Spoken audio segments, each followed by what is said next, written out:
Pleasant day, everyone. Here is the concept paper presented in partial fulfillment in the requirements for English for academic and professional purposes. The concept paper that we are going to discuss for today is entitled The Notion of Corruption, Its Effect, and Ethical Issues.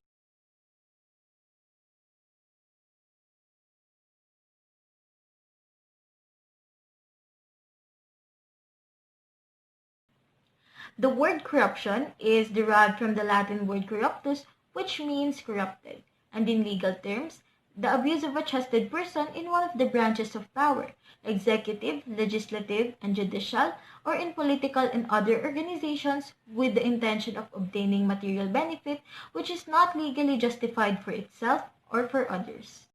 According to SHU 2017, corruption has always existed ever since people have been entrusted special responsibilities. Corruption is happening throughout the world, but still, the corruption in the Philippines is on highest degree. According to the 2019 Corruption Perception Index reported by Transparency International, Philippines ranked 113th out of 180 countries under perceived political integrity. Corruption is at high rate in the Philippines. According to Abrugar 2014, corruption in the Philippines is so transparent to the point where the physical evidences of corruption are everywhere. Substandard roads and bridges, low quality facilities of hospitals and schools, and unexplained wealth of several politicians. The causes of corruption are many and quite complex that the promises of the political parties to eradicate corruption is not easy.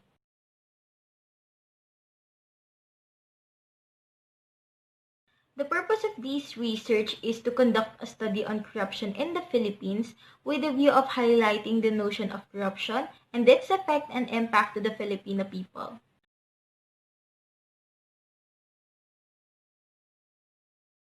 This paper offers two corruption propositions.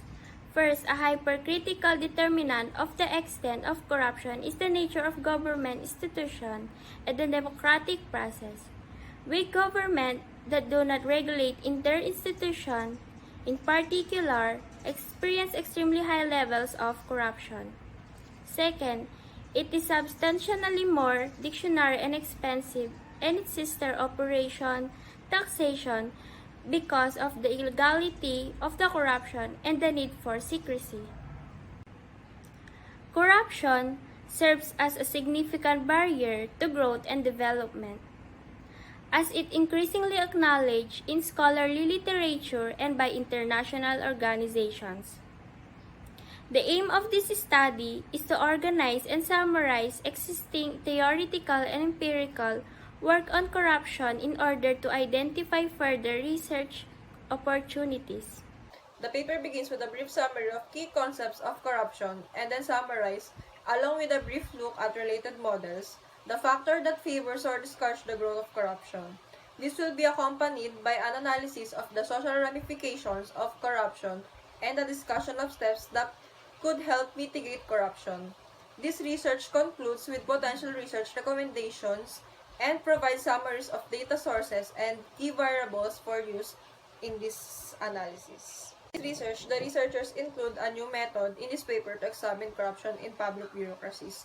An example of moral hazards is a traditional way of modeling corruption, which then leads to an emphasis on improved monitoring and tougher punishments with the ultimate aim of eradicating corruption.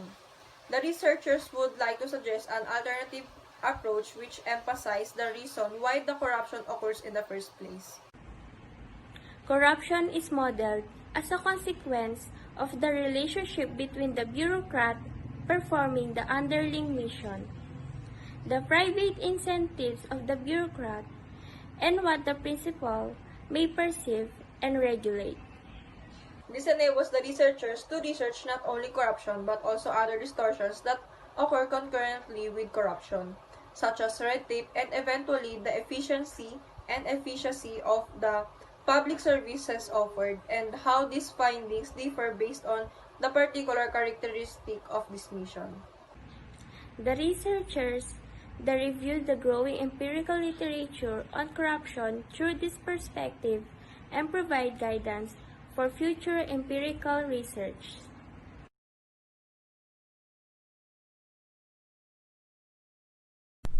Statement of the problem. The objective of this research is to conduct a study on corruption in the Philippines that could help the country Philippines to become a corrupt-free country. In addition to this, the researchers aim to find a solution to this important issue that the society is facing since then. The specific objective of the study were as follows. Number 1. To know the effect of the government corruption to its society and people. Number 2. To give knowledge to the people who is governing by the corrupt government. Number 3. To give clear and concise study about the given topic.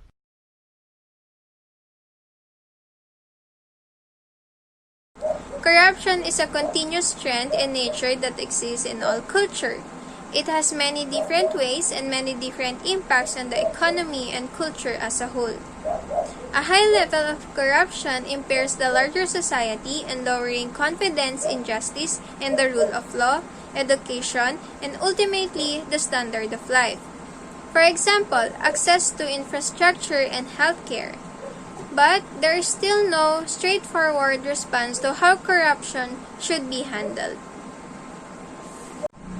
Economic loss and efficiency, poverty and inequality, increasing polarization and unrest are the possible effect of the government corruption to its society and people.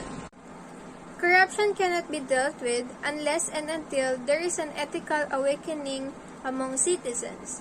People need to realize the serious implications of this and understand how common people and vulnerable people fall victim to it.